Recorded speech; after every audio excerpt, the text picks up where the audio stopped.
नमस्कार दोस्तों, स्वागत है आप सभी का एक बार फिर से हमारे YouTube चैनल स्टडी हाइक में। दोस्तों, आज हम आपके लिए लेकर आए हैं भारतीय इतिहास का बहुत ही महत्वपूर्ण टॉपिक मुगल साम्राज्य, जिसके अंतर्गत हम इसके कुछ महत्वपूर्ण शासकों के बारे में बात करेंगे, जैसे कि हुमायूं, अकबर, जहांगीर, शाहजहां और औरंगजेब। दोस्तों, आप सोच रहे हैं कि इसमें बाबर के बारे में क्यों नहीं बताया गया है। देखिए, इसका प्रमुख कारण ये है कि हमने इससे पहले भी मुगल साम्राज्य पर एक वीडियो बनाया है, जो कि हमारे YouTube चैनल पर उपलब्ध है। आप वहां जाकर बाबर के बारे में जो जानकारी प्राप्त कर सकते हैं। हम इस वीडियो में इसके बचे हुए शासकों के बारे में आज इस वीडियो में बात करने वाले हैं। तो चलिए दोस्तों, वीडियो स्टार्ट करते हैं। और जिन लोगों ने हमारे चैनल को अभी तक सब्सक्राइब नहीं किया है, वो सब्सक्राइब जरूर कर लें और हमारी वीडियो को अंत तक जरूर देखें। मुगल साम्राज्य, इसका जो कालखंड है वो 1526 से लेकर 1857 तक माना गया है। बात करेंगे हुमायूं के बारे में। इसके जो कालखंड को यानी कि शासनकाल को दो भागों में बांटकर हम देख सकते हैं। दो भागों में इसलिए क्योंकि एक बार जो है ये अपने शासन से दूर चला गया था, यानी कि इस पर जो है एक बाहरी आक्रमण हुआ था सूर्य वंश के शासक शेरशाह सूरी का। इसलिए जो है इसका शासनकाल जो है दो भागों में हम उसको बांटकर देख सकते हैं। तो पहला तो 1530 से 1540 तक और दूसरा 1555 से 1556 तक।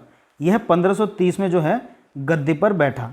गद्दी पर बैठने के बाद जो है इसने कुछ महत्वपूर्ण युद्ध लड़े अपने शासन के लिए। इसने कुछ संघर्ष किया जिनके बारे में हम इसमें बात करेंगे, जैसे कि कालिंजर पर आक्रमण।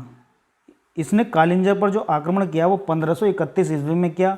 इसमें हुमायूं और प्रताप रुद्र के जो है मध्य संघर्ष हुआ। दोस्तों, इसमें जो है हुमायूं का यह पहला जो है सैनिक अभियान भी माना जाता है, जो कि बुंदेलखंड में स्थित कालिंजर के विरुद्ध था। इसका जो दूसरा अभियान था वो था दोरैया का युद्ध, जो कि 1532 में लड़ा गया। इसके अंतर्गत हुमायूं और महमूद लोदी जो है मुख्य भूमिका निभा रहे थे। बात करेंगे इसके तीसरे आक्रमण यानी कि तीसरे अभियान के बारे में, जो चुनार विजय के नाम से जाना जाता है, जो कि ये 1537 ईस्वी में जो है घटा। बात करेंगे इसके चौसा के युद्ध के बारे में। चौसा का युद्ध जो है हुमायूं और शेर खां के बीच जो है मध्य लड़ा गया 1539 ईस्वी में। इसमें शेर खां जो है विजयी रहा। कन्नौज तथा बिलग्राम का युद्ध 1540 में लड़ा गया हुमायूं और शेरशाह के बीच में। इसमें शेरशाह विजयी रहा। अगला युद्ध है मच्छीवाड़ा का युद्ध, 1555 ईस्वी में लड़ा गया हुमायूं के बीच में और अफगानों के बीच में। इसमें हुमायूं जो है विजयी रहा। बात करेंगे सरहिंद के युद्ध के बारे में, जो कि 1555 में लड़ा गया हुमायूं और सिकंदर सूर के बीच में, जिसमें कि हुमायूं जो है विजयी रहा। अबुल फजल ने हुमायूं को इंसान कामिल की जो है उपाधि दी है, या उसे इंसान कामिल कहा है। ये थी हुमायूं के बारे में महत्वपूर्ण जानकारी। बात करेंगे अकबर के बारे में। अकबर मुगल साम्राज्य का बहुत ही उदार शासक रहा है। इसने न केवल अपने धर्म के प्रति बल्कि अन्य धर्मों के प्रति भी जो है उदारता का भाव दिखाया है। इसका जो कालखंड है यानी कि शासनकाल है वो 1556 से लेकर के 1605 तक माना जाता है। अकबर का जो जन्म हुआ था वो अमरकोट में हुआ था, जो कि वर्तमान के पाकिस्तान के सिंध प्रांत में स्थित है। इसके द्वारा एक पानीपत का युद्ध लड़ा गया, जो पानीपत का द्वितीय युद्ध के नाम से जाना जाता है। 1556 में यह युद्ध लड़ा गया अकबर और हेमूचंद्र के बीच। अकबर के समय में 1560 से 1564 को पर्दा शासन के नाम से भी जो है जाना जाता है, जिसका प्रमुख कारण है कि जो अकबर उस समय अल्पवयस्क था, तो वह अपने हरम की यानी कि अपने राज दरबार में कुछ स्त्रियां थीं, उनके जो है प्रभाव में आ गया था, जिसके कारण जो है उस समय के शासन को पर्दा शासन कहा जाता है। 1576 को गोगुंडा के निकट हल्दी घाटी के मैदान में राणा प्रताप और मुगलों के बीच जो है युद्ध हुआ। इसमें जो है मुगलों की जीत हुई। इस प्रकार की जो है अभी तक इतिहासकारों द्वारा माना जाता है और हम सभी को भी यही पढ़ाया जाता है। लेकिन दोस्तों, मुद्दा ये है कि ये जो महाराणा प्रताप और मुगलों के बीच हल्दी घाटी का युद्ध हुआ था, इसके अंतर्गत जो है वर्तमान में बड़े पैमाने पर भैंस छिड़ी हुई है। उसमें क्या है ये बताया गया है कि जो इतिहासकारों द्वारा महाराणा प्रताप को हारा हुआ बताया गया है, लेकिन अब जो है वह गलत बताया जा रहा है। कि ये बताया जा रहा है कि महाराणा प्रताप की जो है उस युद्ध में जीत हुई थी और अकबर की हुई थी हार। इसलिए जो है महत्वपूर्ण टॉपिक है आपका ये वर्तमान की दृष्टि से, इसलिए आपको इस पर जो है ज़्यादा ध्यान दे आकर्षित करना है अपना। हो सकता है कि जो है यूपी ट्रिपल एससी में इसी से क्वेश्चन आ जाए। अभी फिलहाल हम इसको जो है महाराणा प्रताप की जो है इसमें हार और मुगलों की जीत ही मानेंगे। बात करेंगे इसके अगले जानकारी के बारे में। अकबर ने जो है सूफी मत में अपनी जो है आस्था जताते हुए उसी के एक चिश्तिया संप्रदाय को जो है माना, जिसका प्रमाण ये है कि जो अकबर था वो मोइनुद्दीन चिश्ती को जो है बहुत ही ज़्यादा मानता था।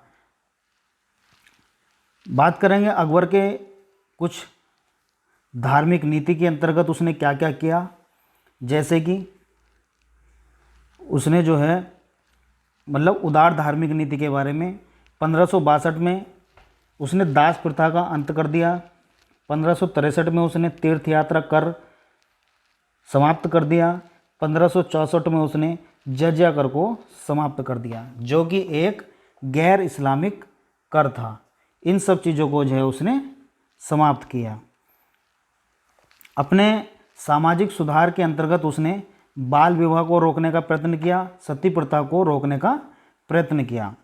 अकबर ने जो है 1573 में घोड़ों के दागने की प्रथा का जो है पुनः प्रचलन किया। दोस्तों, जब हम पुनः प्रचलन की बात करते हैं तो क्वेश्चन ये उठता है कि इसमें जो है पहले भी इसको चलाया गया था।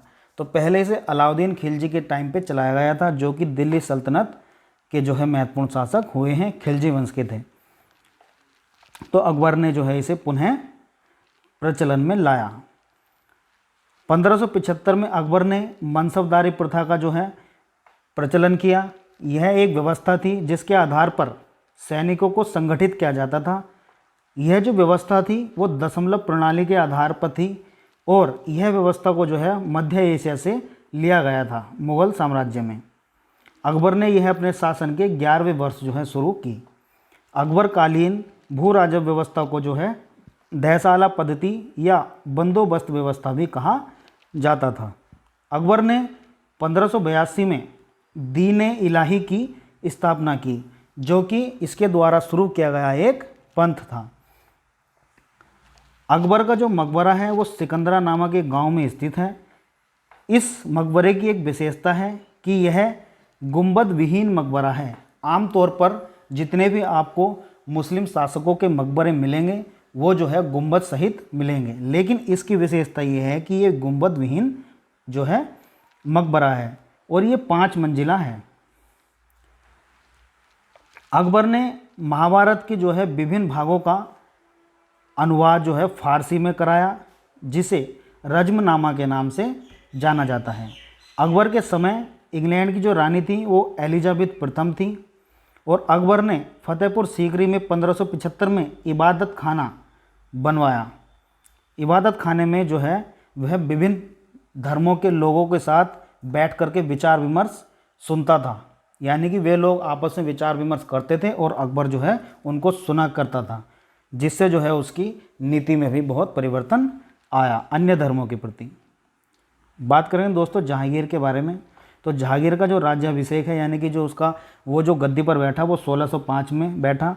उसने नूरुद्दीन मोहम्मद जहांगीर बादशाह गाजी की जो है उपाधि धारण की। जहांगीर ने 2 अस्पा और सिंहस्पा प्रथा चलाई। विलियम हॉकिंस पहला राजदूत था तथा मुगल दरबार में उपस्थित होने वाला पहला अंग्रेज भी। William Hawkins. जब हम ब्रिटिश राज के अभ्युदय की बात करेंगे तो हम इसके बारे में और विस्तृत चर्चा करेंगे। मुगल चित्रकला जहांगीर के काल में जो है अपनी पराकाष्ठा पर पहुंची, यानी कि अपने चरम पर पहुंची। सबसे ज़्यादा जो विकास हुआ कला का वो जहांगीर के काल में हुआ। उसकी जो आत्मकथा है वो तुजु के जहांगीरी के नाम से जानी जाती है और जो फारसी में लिखी गई है। जहांगीर का मकबरा शाहदरा लाहौर में स्थित है। बात करेंगे शाहजहाँ के बारे में। इसे खुर्रम के नाम से भी जो है जाना जाता था। इसने राजधानी आगरा से दिल्ली स्थापित की।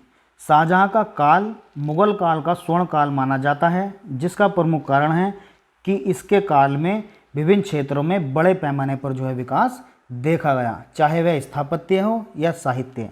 दिल्ली की जामा मस्जिद का निर्माण जो है इसने कराया। इसके द्वारा कुछ और इमारतों का निर्माण किया गया, जैसे दीवाने आम, दीवाने खास, शीश महल, मोती मस्जिद। दिल्ली के लाल किले में जो मोती मस्जिद है वो तो औरंगजेब के द्वारा बनाई गई है, ये मोती मस्जिद उससे अलग है। खास महल, मुसम्मन बुर्ज, नगीना मस्जिद, जामा मस्जिद, ताजमहल और लाल किला दिल्ली, जो कि शाहजहाँ के द्वारा बनाई गई इमारतें। इसने शाहजहानाबाद नगर बसाया, जो कि दिल्ली के पास पड़ता है। उपनिषदों का इसने फारसी में अनुवाद कराया। शाहजहाँ के शासनकाल में शहजादे दारा शिकोह ने इसका अनुवाद किया। बात करेंगे औरंगजेब के बारे में। इसने पातशाह गाजी की उपाधि धारण की। इसके शासनकाल में सर्वाधिक हिंदू सेनापति थे, जो कि कुल सेनापति का जो है 33% थे। इसने जजिया कर को जो है दोबारा शुरू किया, जो कि अकबर के द्वारा समाप्त कर दिया गया था। इसने बीवी के मकबरे का निर्माण कराया, जिसकी स्थापत्य कला शैली जो है प्रसिद्ध ताजमहल पर ही आधारित है। ये क्वेश्चन बड़े पैमाने पर आता है कि ताजमहल पर आधारित जो शैली है, स्थापत्य शैली, उस पर जो है कौन सी इमारत बनाई गई है, तो बीवी का मकबरा। दिल्ली के लाल किले में इसने एक मोती मस्जिद का निर्माण करवाया औरंगजेब ने। वह लाल किला जो शाहजहाँ के द्वारा बनवाया गया था। इसका राज्याभिषेक जो है 2 बार हुआ था। दोस्तों, ये थी मुगल साम्राज्य के और उसके विभिन्न शासकों के बारे में हमारी महत्वपूर्ण जानकारी। अगर आपको वीडियो अच्छी लगी हो तो हमारी वीडियो को लाइक ज़रूर करें। नेक्स्ट वीडियो में इसके प्रशासन के बारे में और इसके साहित्य के बारे में बात करेंगे। तब तक के लिए नमस्कार।